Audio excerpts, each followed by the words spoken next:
Donc aujourd'hui, quelles sont les particularités justement par rapport au contrôle des baignades en Corse cette année? Disons que la Corse a un patrimoine de baignade exceptionnel. On a 224 zones de baignade qui sont régulièrement contrôlées, donc que ce soit en mer, il y en a 170, ou en eau douce, donc sur les rivières ou des lacs. On a 54 zones de baignade en eau douce qui sont contrôlées, et ça fait une baignade sur 15 au niveau national. Donc c'est un vrai potentiel. Et ces baignades régulièrement contrôlées, le bilan met en évidence qu'il y a 99,5% qui sont conformes aux exigences européennes de qualité, qui sont extrêmement strictes, ce qui est un chiffre vraiment intéressant. Et est-ce qu'au niveau de la faune et de la flore, y aurait-il un risque pour cette année particulièrement à cause des fortes chaleurs? Disons que les zones de baignade, elles sont d'excellente qualité en mer et elles sont de très bonne qualité aussi en eau douce, mais elles sont plus vulnérables en eau douce. Et en particulier si les niveaux d'eau des cours d'eau sont bas et effectivement si les températures sont élevées, on peut avoir une dégradation de la qualité des eaux douces parce que les débits sont insuffisants. Et quelles zones sont les plus sensibles en Corse? Alors les zones les plus sensibles sont les baignades en rivière, en eau douce. Lorsque vous êtes en montagne, effectivement, l'eau a un débit plus important et effectivement moins de sources de pollution.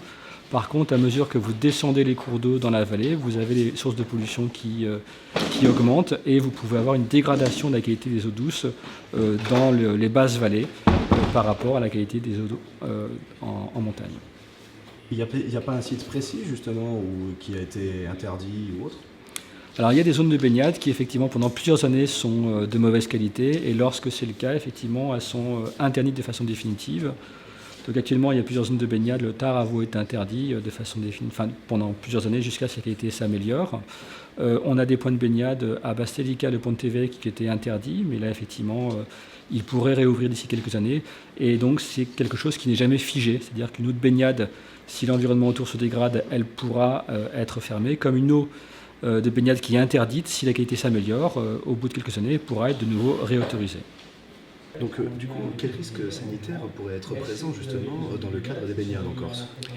Alors nous avons un risque qui est très ponctuel sur le cave, un risque qui est maîtrisé, qui est géré, qui concerne la bilharziosi urogénitale, qui est une maladie parasitaire, c'est la deuxième maladie parasitaire au monde. Donc il y a des mesures de gestion qui sont mises en place. Donc n'oublions pas que la baignade avait été interdite en 2014 toute la saison estivale.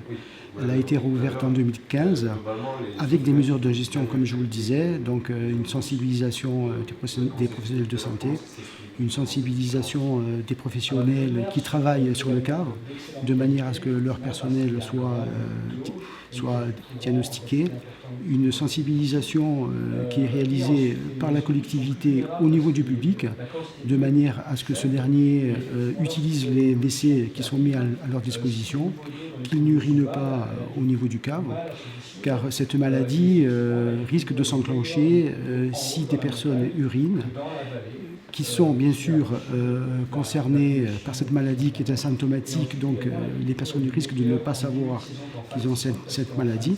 Et comme il y a, je dirais, l'élément essentiel qui est un autre intermédiaire, un petit escargot d'eau douce, qui va permettre à cette maladie de se développer.